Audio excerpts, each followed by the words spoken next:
నమస్తే మిత్రులారా, నేను మీ శ్రీనివాస్ చౌహాన్ అడ్వకేట్. మిత్రులారా, చెక్కు బౌన్స్ కేసు ఏ ప్రాంతంలో ఫైల్ చేయాలి?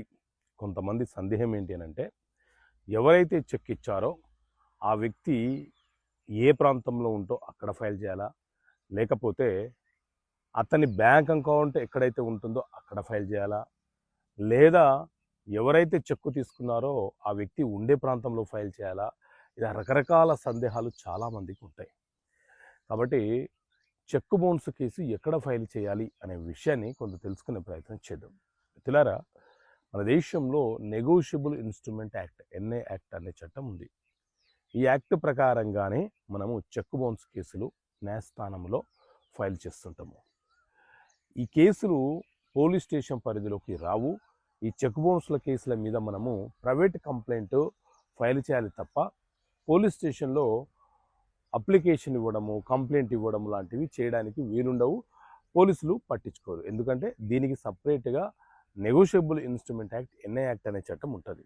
అయితే ఎవరైతే మనకు చెక్ ఇచ్చారో ఆ చెక్కుని మనము మన బ్యాంక్ అకౌంట్ ఎక్కడైతే ఉందో ఆ అకౌంట్లో మనము ఆ చెక్కుని ప్రజెంట్ చేస్తాం.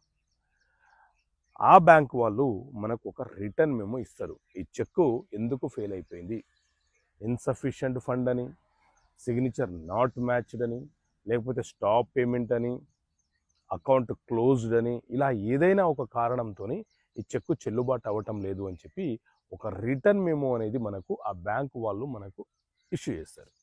సో ఆ చెక్కు, ఆ రిటర్న్ మెమో తీసుకొని మన బ్యాంక్ అకౌంటు ఏ కోర్టు జ్యూరిడిక్షన్లోకి వస్తుందో, ఏ కోర్టు పరిధిలోకి వస్తుందో ఆ న్యాయస్థానంలో అడ్వకేట్ ద్వారా ఒక ప్రైవేట్ కంప్లైంట్ మనము ఫైల్ చేయాలి. అంతే తప్ప మనం ఉంటున్న ప్రాంతంలోనో లేకపోతే అక్యూజ్డ్ ఉంటున్న ప్రాంతంలోనో ఈ చెక్ బౌన్స్ కేసు ఫైల్ చేయడానికి అవకాశం ఉండదు. మన బ్యాంక్, మనము చెక్ ఏ బ్యాంకులో అయితే మనము ప్రజెంట్ చేశామో, వేసామో ఆ బ్యాంకు ఏ పోలీస్ స్టేషన్ పరిధిలోకి వస్తుంది, ఆ పోలీస్ స్టేషన్ ఏ కోర్టు పరిధిలోకి వస్తుంది, ఇదంతా అడ్వకేట్ గారు జ్యూరిడిక్షన్ చూసిన తర్వాత ఆ న్యాయస్థానంలో ఒక ప్రైవేట్ కంప్లైంట్ని ఫైల్ చేయడానికి అవకాశం ఉంటుంది. ఓకే మిత్రులారా, థ్యాంక్ యూ. జై హింద్.